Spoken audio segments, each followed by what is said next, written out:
శ్వాసకి మైండ్కి ఉన్న సంబంధం ఏంటి? అసలు ఉన్న సంబంధమే అది. ప్రాణ పవనస్పంద చిత్తస్పంద సయేవహి ప్రాణస్పంద క్షయయత్నో కర్తవ్యో ధీమతోచ్చకై అన్నారు యోగ భాషలో వశిష్ఠ మహర్షి శ్రీరామచంద్రమూర్తితో చెప్తున్నారు. ఏది ప్రాణవాయు కదలికయో అదే మనస్సు కదలిక. ప్రాణస్పంద క్షయయత్నో కర్తవ్యో ధీమతోచ్చకై అన్నారు. ప్రాణవాయు కదలికని అరికట్టడమే కర్తవ్యమని మహాత్ములు అందరూ చెప్పారు. నేనని అనట్లేదు, వారు మహాత్ములందరూ కూడా వాళ్ళు చెప్పారు సుమా అని చెప్పారు. అందువలన ఏంటంటే మనసు ఎందుకు కలుతుందంటే మన శ్వాస వల్ల కలుతుంది. కాబట్టి మనసు నిశ్చలం చేయాలంటే ఏం చేయాలి? శ్వాస ఎటుపోతుంది ఇప్పుడు? కిందకి. మనం ఇప్పుడు మీదకి తీసుకెళ్ళాలంటే ఏం చేయాలి? కఫం. మీ కింద ఒక శ్వాస చంటి పిల్లడు ఒక 5 మాసాలు, మా మనవడే 5 మాసాలు అబ్బాయి నిద్రపోతుంటే ఆ శ్వాస ఎలా ఆడుతుందో మీకు వినిపించాను మైక్లో. ఫ్రీగా వెళ్తుంది వాళ్ళకి. చిన్నప్పుడు ఇది ఫ్రీగా ఉంటుంది వాళ్ళకి, కఫం ఉండదు. వయసు పెరుగుతుంది, కఫం తయారవుతుంది.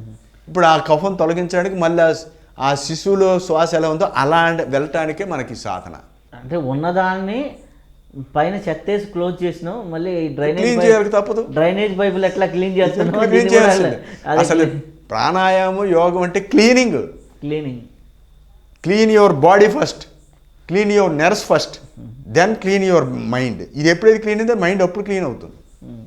అందువల్ల ఏంటంటే మనసు అనే దీపాన్ని కదలకుండా చేయాలంటే శ్వాస అనే వాయువుని ఆపాలి. అయితే ఈ శ్వాస ద్వారా మైండ్కి ఉంది, మైండ్ ద్వారా సబ్ కాన్షియస్కి సూపర్ కాన్షియస్కి ఎలా కనెక్షన్ ఉంది? అదే ఇప్పుడు ఏంటంటే ఆ వాయువు కిందకి పోతే సబ్ కాన్షియస్, ఆ వాయువు ఆ ప్రాణమే పైకి వెళ్తే సూపర్ కాన్షియస్.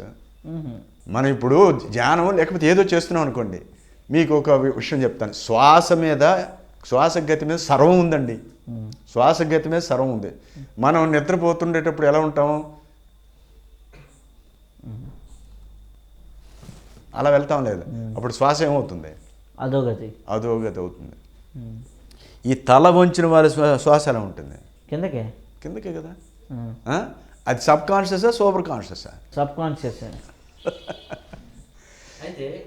ఇంకా సూపర్ కాన్షియస్ అంటే అర్థం ఏంటంటే మనం సాధన చేస్తున్నప్పుడు అప్పర్ పోర్షన్ అన్న చూసారా, ఈ టాప్ స్టోరీ దాంట్లోకి వెళ్ళేటప్పుడు నిరక్ట్గా ఉంటాడు. ఏంటి అక్కడికి వెళితేనే ఆ సూపర్ కాన్షియస్ పేరు ఏంటంటే తురియం అని. దీనికి మాండూక్యోపనిషత్తు అని ఒకటి ఉంది. మాండూక్యోపనిషత్తులు 12 మంత్రాలు ఉన్నాయి. ఆ 12 మంత్రాల్లో తురియం అని చెప్తారు. ఏంటంటే చతుర్థం మన్యంతే స ఆత్మ సవిజ్ఞేయ అని మంత్రం చెప్తోంది. ఆ చతుర్థం అంటే తురియం. ఆ తురియం చేరాలనుకుంటే ఇప్పుడు ఇదంతా క్లీన్ చేసి ఆ రంధ్రంలోకి వెళ్ళాలి.